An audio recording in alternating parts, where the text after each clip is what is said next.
नमस्कार, मैं रवीश कुमार। अगर लोकपाल के सदस्यों को 70 लाख की कार दी जा रही है तो उनके रहने के लिए 5 स्टार भी बुक कर देना चाहिए।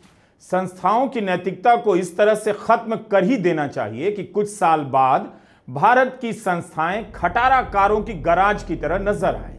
आप ही बताइए, लोकपाल के सदस्य ऐसा क्या काम करते हैं कि उनकी क्षमता बढ़ाने के लिए BMW की लेटेस्ट सीरीज की कार का टेंडर निकाला गया है। देश को बताना चाहिए कि यह फैसला किस तरह लिया गया, किन किन सदस्यों की इसमें सहमति थी कि BMW कार ही चाहिए। उनसे पूछना चाहिए कि 70 लाख की जर्मन कार क्यों चाहिए। 26 अगस्त को प्रधानमंत्री नरेंद्र मोदी बड़ौदा जाते हैं, मारुति की फैक्ट्री में ई विटारा कार को हरी झंडी दिखाते हैं, आत्मनिर्भर भारत पर भाषण देते हैं और 2 महीने के बाद 16 अक्टूबर को लोकपाल के 7 सदस्यों के लिए जर्मन कार का टेंडर निकाला जाता है। एक कार की कीमत 70 लाख, BMW का M स्पोर्ट मॉडल। जनता को भाषण आत्मनिर्भर भारत का और जनता के पैसे से शौक जर्मन कार का। 10 साल हो गए लोकपाल के। 10 साल में इस संस्था की चर्चा उसके काम को लेकर जितनी नहीं हुई, उससे कहीं ज्यादा अब कार को लेकर हो रही है। इस संस्था ने ऐसा क्या काम किया है? क्या देश में भ्रष्टाचार रुका है? क्या आप जानते हैं कि जिस संस्था के सदस्यों के लिए BMW कार खरीदी जा रही है, उसका गठन जनवरी 2014 में हो गया था, लेकिन पहला अध्यक्ष नियुक्त हुआ 5 साल बाद। मार्च 2019 में रिटायर जस्टिस पिनाकी घोष इस पद से मई 2022 में रिटायर हो गए। उसके बाद फिर से मई 2022 से लेकर फरवरी 2024 तक कोई भी अध्यक्ष नहीं था। फरवरी 2024 में सुप्रीम कोर्ट से retire justice AM Khanwilkar Lokpal के अध्यक्ष बनाए जाते हैं। लोकपाल के गठन के 10 साल बाद सितंबर 2024 में भ्रष्ट अधिकारियों के खिलाफ जांच करने के लिए इन्वेस्टिगेशन विंग का गठन किया गया। 10 साल बाद सोचिए, जिस संस्था को पहला अध्यक्ष मिलने में 5 साल लग गए, पहले अध्यक्ष के रिटायर होने के बाद दूसरा अध्यक्ष मिलने में 2 साल लग गए, उस संस्था के नए अध्यक्ष को BMW कार क्यों दी जा रही है और किस लिए? काम भले चोखा ना हो, लेकिन लोकपाल वालों ने कार तो बहुत शानदार पसंद की है। जिस देश की जनता मर मर कर टैक्स भर रही है, उसके पैसे से 70 लाख की कार की पसंद अपने आप में मिसाल है, गनीमत है। 1.5 करोड़ की कार लेकर इन्होंने जनता पर कृपा नहीं की।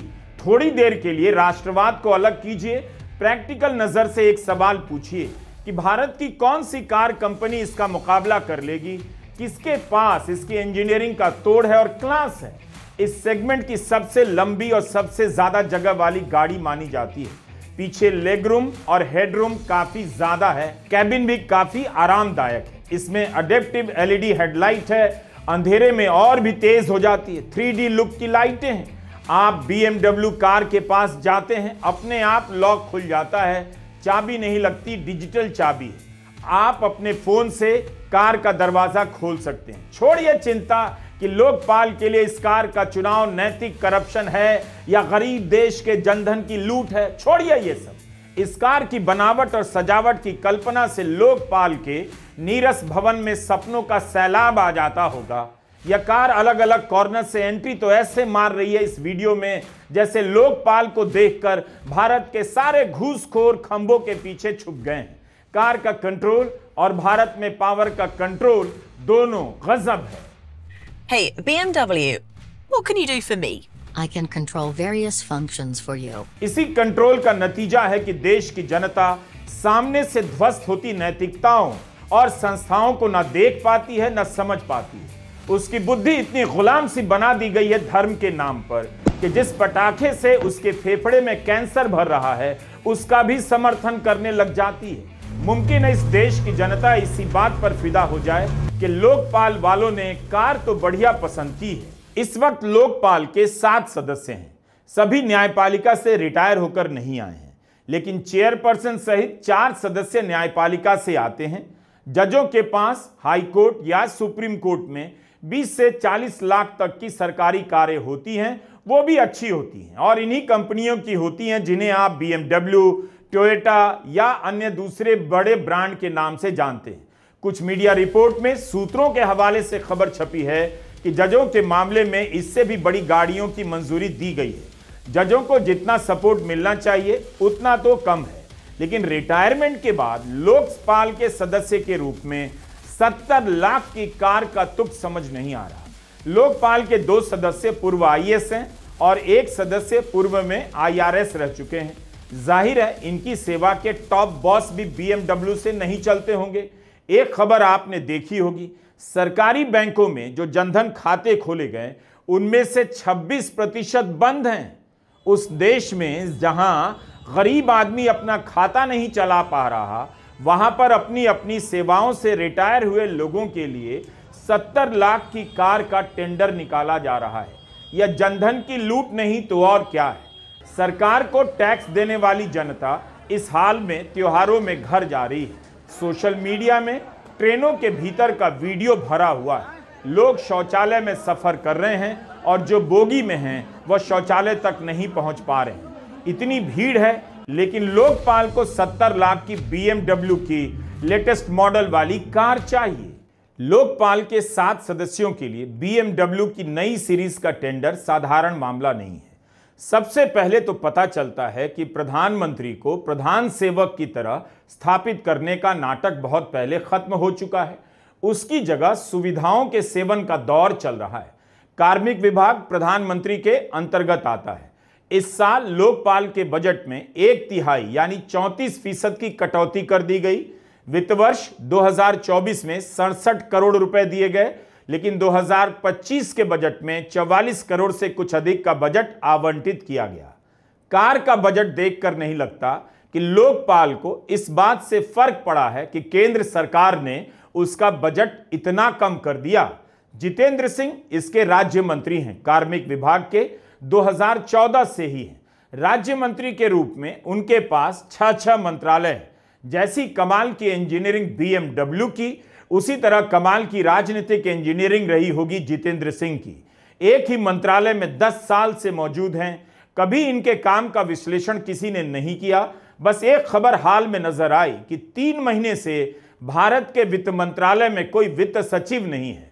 वित्त सचिव खोजने का काम कार्मिक मंत्रालय का ही होगा, लेकिन इस मामले में 10 साल से जमे मंत्री को 3 महीने से पूर्णकालिक वित्त सचिव नहीं मिल रहा है। सवाल बार बार पूछा जाना चाहिए कि रिटायरमेंट के बाद लोकपाल में सदस्य बनकर आए इन लोगों ने कौन सा ऐसा काम कर दिया कि इन्हें 70 लाख की बीएमडब्ल्यू दी जा रही है। दिसंबर 2024 में कांग्रेस सांसद हैबी ईडन ने संसद में सवाल किया कि पिछले 2 साल में लोकपाल के पास कितने मामले आए और कितनों का निपटारा किया गया। इसी बारे में जवाब देते हुए राज्य मंत्री डॉक्टर जितेंद्र सिंह ने कहा, वित्तीय वर्ष 2023-24 के दौरान लोकपाल के पास कुल 166 शिकायतें दर्ज की गईं, जिनमें से नवंबर 2024 तक कुल 156 शिकायतें निस्तारित कर दी गई, निपटा दी गईं। वित्तीय वर्ष 2024-25 के शुरुआती 8 महीनों के दौरान लोकपाल के पास कुल 210 शिकायतें दर्ज की गईं। नवंबर 2024 तक कुल 158 शिकायतें निपटा दी गईं। तो ये हाल है लोकपाल का। देश भर में भ्रष्टाचार फैला हुआ है और शिकायतों की संख्या मात्र 200-150 है और चाहिए इन्हें बीएमडब्ल्यू। इस साल जून में लोकपाल ने एक सर्कुलर निकाला, अपना मोटो बदल दिया। नया मोटो जारी हुआ है हिंदी, अंग्रेजी और संस्कृत में। हिंदी का मोटो है नागरिक सशक्तिकरण, भ्रष्टाचार उजागरीकरण। लोकपाल से पूछिए तो भ्रष्टाचार के कितने मामलों को उजागर किया गया है। इसी जनवरी की रिपोर्ट है द हिंदू में विजेता सिंह ने लिखा है कि 5 साल के कार्यकाल में लोकपाल ने मात्र 24 मामलों में जांच के आदेश दिए। केवल 6 मामलों में मुकदमा चलाने की अनुमति दी गई। करीब 90% मामलों को रिजेक्ट कर दिया गया कि सही फॉर्मेट में नहीं आवेदन किए गए।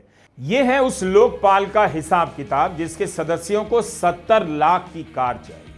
लोकपाल को इतना अधिकार दिया गया, लेकिन लगता नहीं कि यह संस्था भ्रष्टाचार से लड़ रही है और इसके रहते भ्रष्टाचारी डरे सहमे हैं। इसे इतनी शक्ति तो है कि प्रधानमंत्री के खिलाफ शिकायतों को स्वीकार कर सकती है। अपनी स्वायत्तता का परिचय दे सकती है। विजेता सिंह की रिपोर्ट में इसका जिक्र है कि पिछले 3 साल में 3 शिकायतें प्रधानमंत्री के खिलाफ भी मिली। उनका क्या हुआ, किस बारे में थी, इसकी जानकारी उनकी रिपोर्ट में नहीं है। लोकपाल के काम का यह हाल है और इसके सदस्यों के लिए 70 लाख की BMW कार पसंद की जा रही है। एक ऐसी संस्था जिसके लिए आम लोग भी लड़ाई में उतर आए और उसके सदस्य बनकर ये रिटायर लोग 1 महीने में सफेद रंग की BMW की डिलीवरी मांग रहे हैं। कायदे से 10 साल का ट्रैक रिकॉर्ड देखकर लोकपाल को बंद कर देना चाहिए या बड़े स्तर पर सुधार करना चाहिए, लेकिन इसके सदस्यों के लिए BMW कार खरीदी जा रही है। जिस संस्था का काम इतना खराब है उसे मार्केट की सबसे अच्छी कार चाहिए। लोकपाल को लेकर जितने भी दावे किए गए सारे के सारे गायब हो चुके हैं। एक और संस्था है जिसका काम भ्रष्टाचार पर नजर रखना है, केंद्रीय सतर्कता आयोग CVC। रेल मंत्री को सुनकर अच्छा नहीं लगेगा, लेकिन केंद्रीय सतर्कता आयोग की रिपोर्ट है कि 2023 में सबसे अधिक करप्शन की शिकायत रेल विभाग से आई। एक साल में 10,000 से ज्यादा शिकायतें। 2022 में सबसे अधिक शिकायतें गृह मंत्रालय के खिलाफ आई, 46,643 शिकायतें। किसी से भी पूछ लीजिए, आम जनता को पता है किस लेवल पर देश में भ्रष्टाचार व्याप्त है। लेकिन भ्रष्टाचार दूर करने वाली संस्था लोकपाल के सदस्यों को BMW कार चाहिए। इतनी विलासिता किस लिए? केंद्रीय सतर्कता आयोग की सालाना रिपोर्ट से CBI की भी पोल खुलती है, जिसका काम भ्रष्टाचार के मामलों को पकड़ना है, अंजाम तक पहुंचाना है। लेकिन CVC की रिपोर्ट कहती है कि CBI भ्रष्टाचार के 7,000 मामलों में जांच ही पूरी नहीं कर पाई। किन लोगों को बचाया जा रहा है? क्यों नहीं जांच पूरी हो रही है? 2200 से अधिक मामले 10 से 20 साल से ट्रायल के स्तर पर अटके हुए हैं। यह उस CBI का हाल है जिसके 2-4 छापों की इतनी चर्चा हो जाती है जिससे लगता है भ्रष्टाचार के खिलाफ कड़ाई हो रही है, लड़ाई चल रही है, लेकिन जांच भी पूरी नहीं होती। आपको CBI और ओडिशा के विजिलेंस विभाग का ट्विटर हैंडल देखना चाहिए। National highway infrastructure development council NHDICL के कार्यकारी निदेशक मैसनम रितिन कुमार के यहां छापा पड़ा तो CBI ने 2.62 करोड़ कैश बरामद करने और 20 अपार्टमेंट का पता लगाया है। यह कैसा विभाग है जिसके कार्यकारी निदेशक रहते हुए कोई इतना काला धन कमा रहा है? इसी जुलाई में ओडिशा के वन विभाग के डिप्टी रेंजर रामचंद्र नेपाक के घर छापेमारी हुई। इनका मासिक वेतन 70,000 है, लेकिन घर से 1.5 करोड़ कैश मिला, 1.5 किलो सोना, 4.5 किलो चांदी, 1.25 करोड़ की डिपॉजिट, कई इमारतें, फ्लैट, प्लॉट के कागज मिले। यह पंजाब पुलिस के DIG भुल्लर के यहां की तस्वीर है। CBI ने दावा किया कि इनके घर से 7.5 करोड़ कैश बरामद हुआ है। सोना और संपत्तियों का ब्यौरा अलग है। भ्रष्टाचार को रोकने में लोकपाल ही नहीं, मोदी सरकार के तहत चलने वाली तमाम एजेंसियां सफल नहीं हैं। भ्रष्टाचार के नाम पर केवल विपक्ष को टारगेट करने का खेल खेला गया, लेकिन ED जैसी एजेंसी का भी ट्रैक रिकॉर्ड बहुत खराब है। ऐसे में लोकपाल की क्या ही बात की जाए। तृणमूल सांसद हैं साकेत गोखले, उन्होंने लिखा है कि लोकपाल ने अपने बजट का 10% कार खरीदने पर खर्च किया है। 10% बहुत बड़ी राशि होती है। अब लोकपाल की जांच कौन करेगा? काम कैसा है इसकी परवाह नहीं किसी को, कार कैसी है इसकी फिक्र नजर आती है। BMW के बहाने भारत में लोकपाल की चर्चा हो रही है, वरना यह विभाग नजरों से गायब हो चुका था। कम से कम लोग अब सरकार को इसलिए भी खुश रखेंगे कि रिटायरमेंट के बाद BMW कार वाले लोकपाल में सदस्यता मिल जाएगी और जिंदगी मौज से कट जाएगी। नमस्कार, मैं रवीश कुमार।